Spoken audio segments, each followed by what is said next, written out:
July 28th, 2026 Board of Public Safety meeting to order.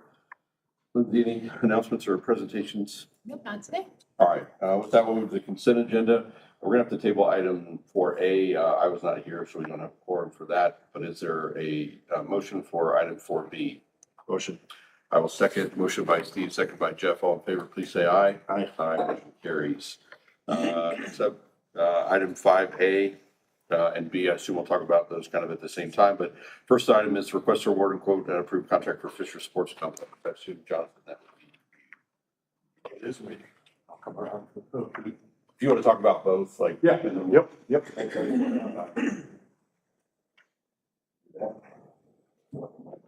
Unless you want to sit back down. No, great, good. Jonathan Valenta, Director of Public Works. This is a request to award and approve a contract for the new restroom buildings, both at the Fisher Sports Complex and at the Plateau. We work the sports complex, That is where the soccer fields are over there at Fisher's High School.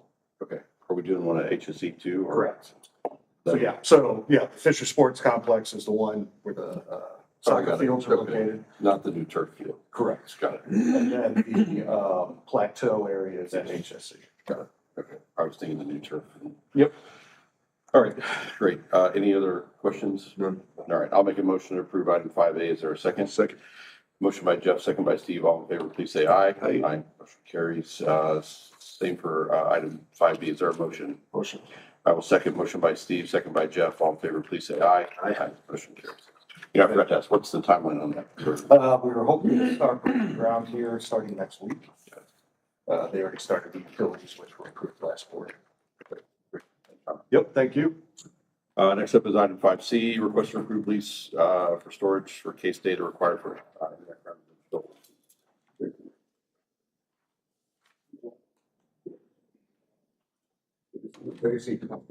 Very good.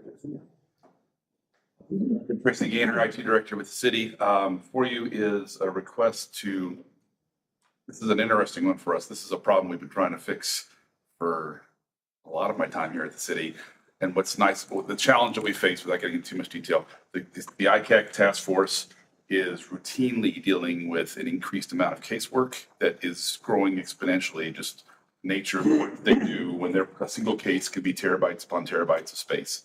And you have to preserve it for a real long period of time while it's active. Once it's eventually closed, we archive that to the cloud, and that's appropriate.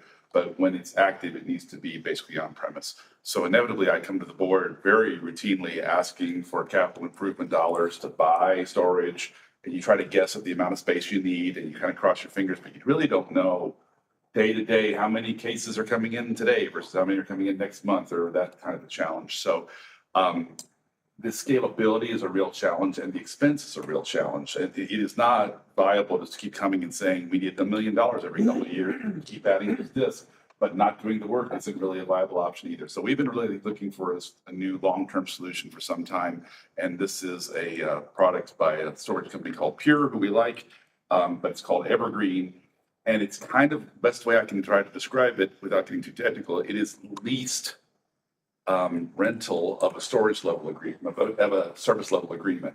So they provide the storage, they support it. It never has to be replaced. It gets replaced in place, so to speak, but that's their obligation, not mine. So the brains, if you will, of this equipment, every 3 years will get swapped out with 0 interruptions, 0 seconds of downtime. It's got expandability built into it. And we know upfront what we're paying for the entire contract. So it's a fixed, it's more of a operating expense versus a capital expense. So we know with certainty what this storage is going to cost year 1, year 4, year 5. But we can also expand it on the fly as we need to. And we know what that cost is to expand it upfront. So it is the flexibility of the cloud without the risk of putting it out in the cloud. It is housed here. It is maintained and serviced by them, but it is, basically we're paying for the right to use the space. And at the end of the contract, if we don't want to keep it, we don't have to. If we want to renew it, we preserve it, and it never goes out of life cycle. So a really interesting approach. We're seeing this done now. The FBI is pursuing this type of solution, as are the state police and other people. So we're certainly not inventing anything new here. The industry's been trying to come up with us. Just the amount of space that the amount of data that is required to do this casework is pretty intense. So this is a request to do this 5-year contract. It is being awarded through SHI, which holds QPA with the state. So that's a purchasing mechanism the city can use.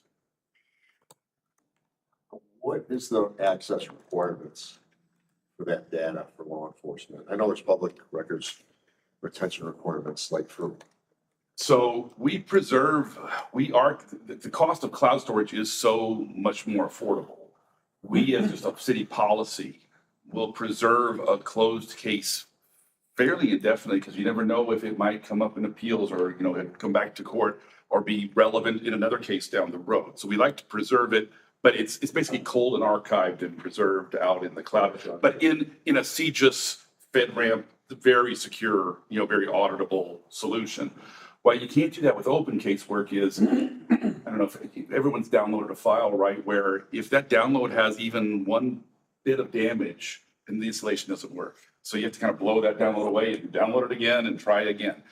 We can't transfer active casework back and forth for fear of damaging even one part of that file. Because again, we're talking terabytes of space, it's so large. If it was small, cloud would be very viable, but when you're dealing with video and a lot of that larger type of file types, it gets to be a real challenge. So, store active caseworks on premise, and yet usually I would guesstimate as an average, it's probably 12 to 18 months, until the case goes through its normal process and is closed. so this is two separate systems, and this is a system for open case. This is for the on-premise open casework, absolutely. Yep. And it's the scalability and the fixed cost that's really the most, I think, attractive thing about it, to me, that distinguishes it from what it is no longer me trying to guess how much space we're going to need in year 2 or year 4, and you buy more than you need, but then you're wasting money because you've bought more than you need. But if you buy not enough, then I can't handle the casework that might walk in the door tomorrow.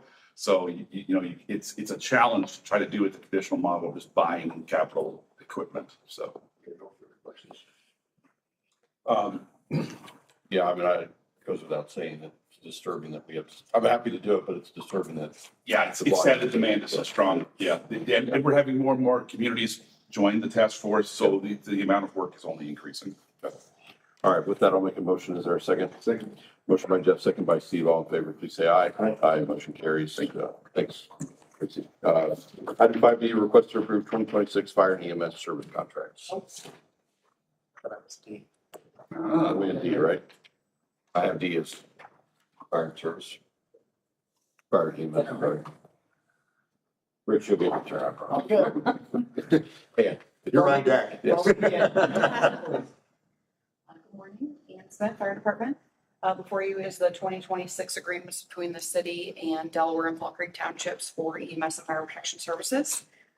Annual agreement where we respond to calls and we are compensated based on a ratio of the certified assessed value. You don't have much, I sure. All right. Motion by Steve, second by Jeff. All in favor, please say aye. Aye. Aye, motion carries. Thank you. Item 5D, Rich, heard to feel special today. He's back. Request to approve resolution amending the city of Fisher's traffic parking schedule. Yes, and as I mentioned before the meeting, to be clear, we did update some language in that board action form to specify this is related to the intersection of Erlin Drive and Minden Drive in this accident. Currently, that is a two-way stop north and south on Minden. This resolution would change that to a four-way stop condition for east and west. Both new development in the area of Saxony, future development, there's a target coming in the near future here that's under construction, as well as the roundabout of Olio and Southeastern. We anticipate detour traffic utilizing this. So we do see increased traffic volume necessitating this change. And that's the one near the Saxony building, like that, It is, just east of that. it's just west of that. So if you're thinking like the one that has the restaurant in it. Yeah. Yeah, so it's just west of that. This is actually Yeah. pretty close to the old park that was over there. Yes, the that's beach what I park. was, yes, that's. yeah, Correct. that's- There's- Yeah, that's correct. Any other questions? All right, I'll make a motion. Is there a second? Second. Motion by Jeff, second by Steve. All in favor, please say aye. Aye. Aye, motion carries. Thanks, Rich. Any other? All right, is there a motion to adjourn? Motion by Steve, second by Jeff. Meeting adjourned.